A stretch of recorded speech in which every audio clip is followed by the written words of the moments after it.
Այսուհետ իմ բարձը Հայաստանի լեռները կլինեն, եւ իմ ամենամեծ բաղձանքը հայրենիքի համար մեռնելը։ Բարով արժանանամ հրեղեն գնդակի համբույրներին։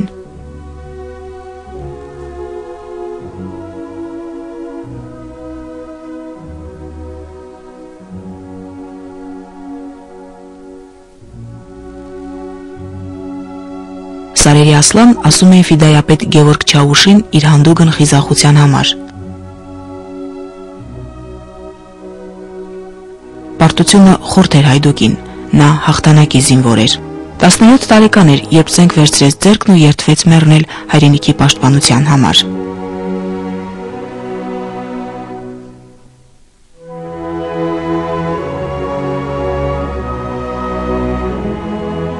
Գևորգ Չաուշը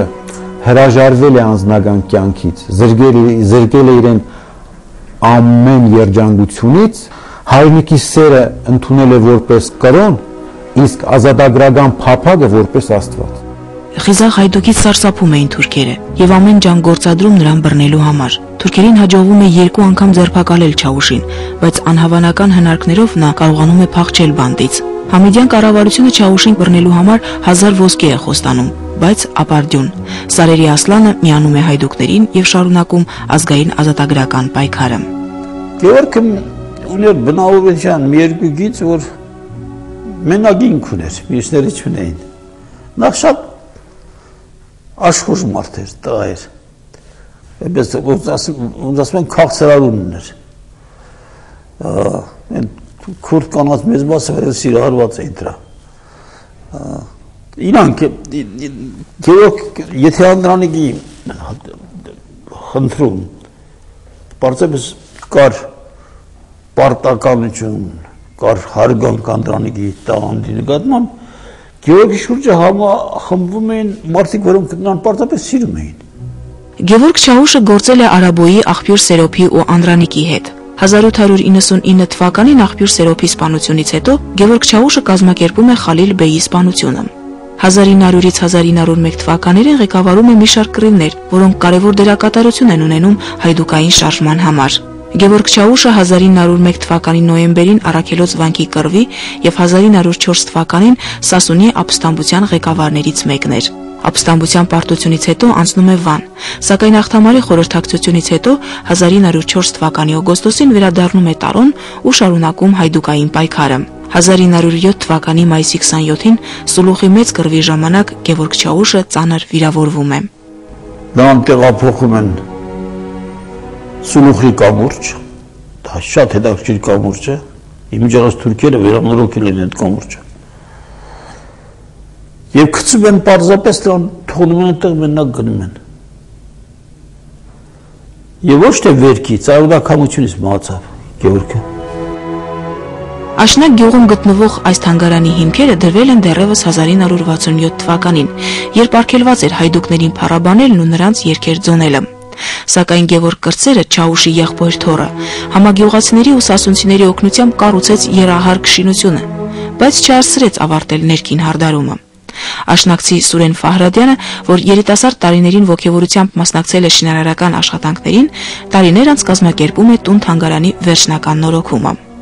85 թվականին է ստեղծել Մաշտոցի շրջանը Երևան քաղաքում եւ ես աշխատում էի Մաշտոցի շրջանում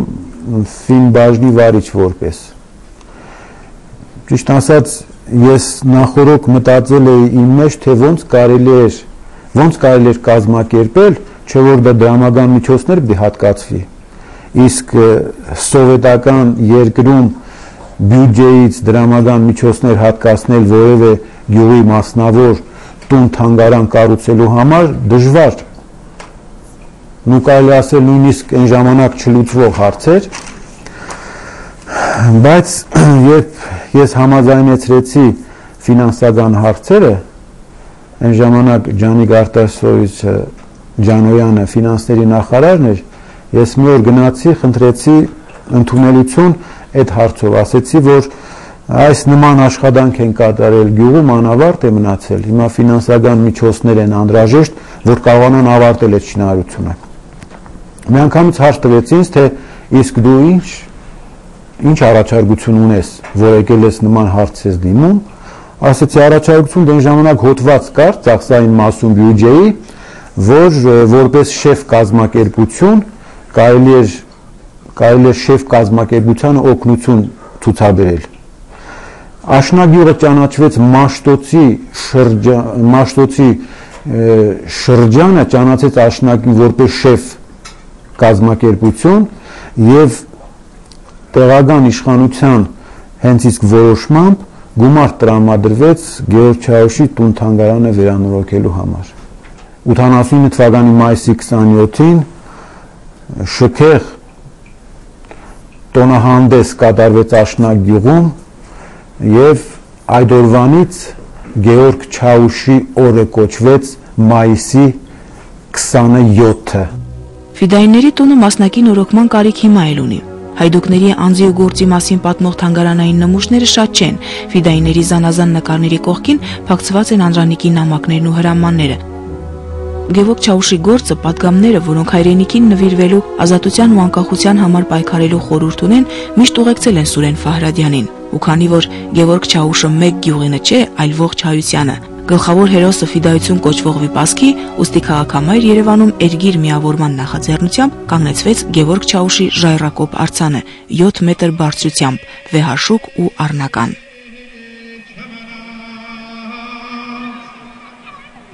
Ազգային ազատագրական պայքարի հերոս Գևորգ Չաուշի 130-ամյակին նվիրված հուշակոտ հողի բացմանը եկել էին վարչապետ Սերժ Սարգսյանը, մշակույթի նախարար Հասմիկ Պողոսյանը, Երևանի քաղաքապետ Երվանդ Զախարյանը, զինված ուժերի գլխավոր շտաբի պետ Պաշտպանության նախարարի առաջին տեղակալ Սեյրան Օհանյանը, ազգային ժողովի պատգամավորներ, մշակութային գործիչներ։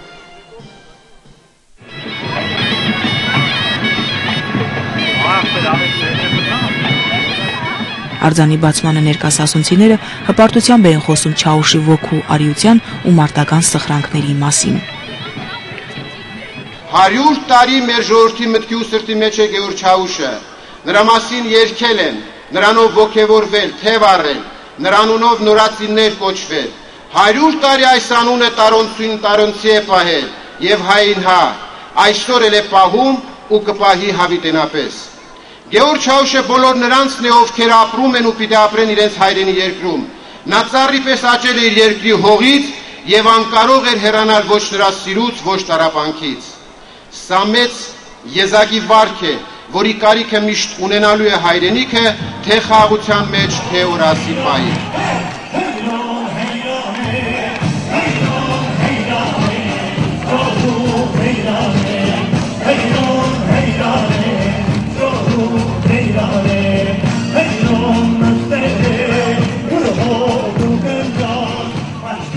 Երեսունյոթ տարեկան էր Գևորգ Չաուշը, երբ մահացավ։ Նա թաղված է Մուշի կուղու թաղի գերեզմանատանը հրայր դժոխքի կողքին։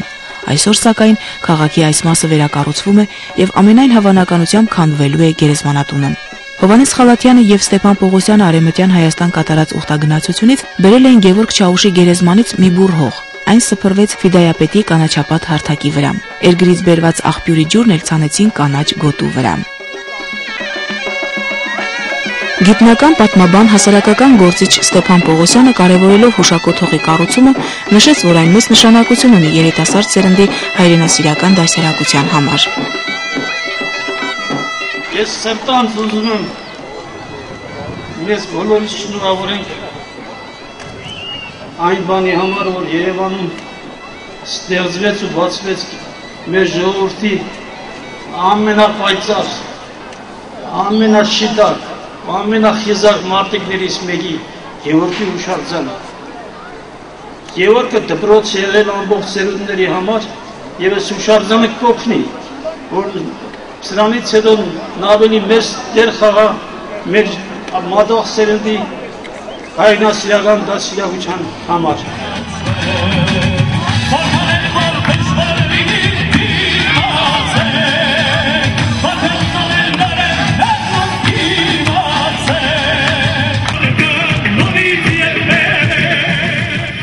Այս հուշարձանը թող ժամանակակիցներից համեստ տուրք լինի հերոսի իշադակին։ Այս ուխտավորների բազմությունը թող համարվի նրա չկայացած հարսանյաց հանդիսության կամովին հրավիրյալը։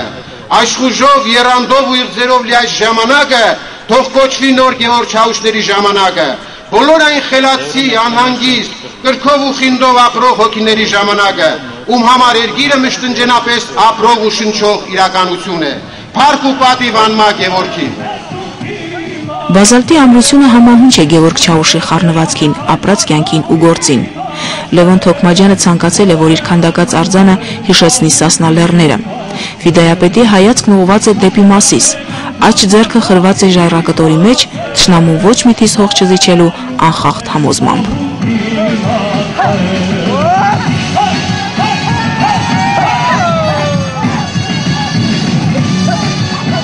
Սասունցի պապերի հաղթական ոգին ոգեկոչվում է ժառանգների խրոխտ պարով։ Առնական Քոչարիին պարբերաբար միանում էին այլ խմբեր և ամբողջ հրապարակը Քոչարի էր պարում։ Դհոլ զուռնան չդադարեց մինչև ուշ երեկո։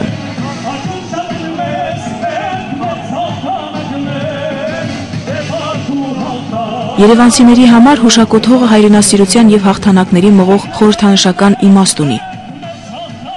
Ֆիդայապետ Գևորգ Չաուշը փառաբանված հերոսներից է, որի կատարած անհավանական սխրանքները մնում են անգերազանցելի, դառնալով անսպառ նվիրումի օրինակ սերունդների համար։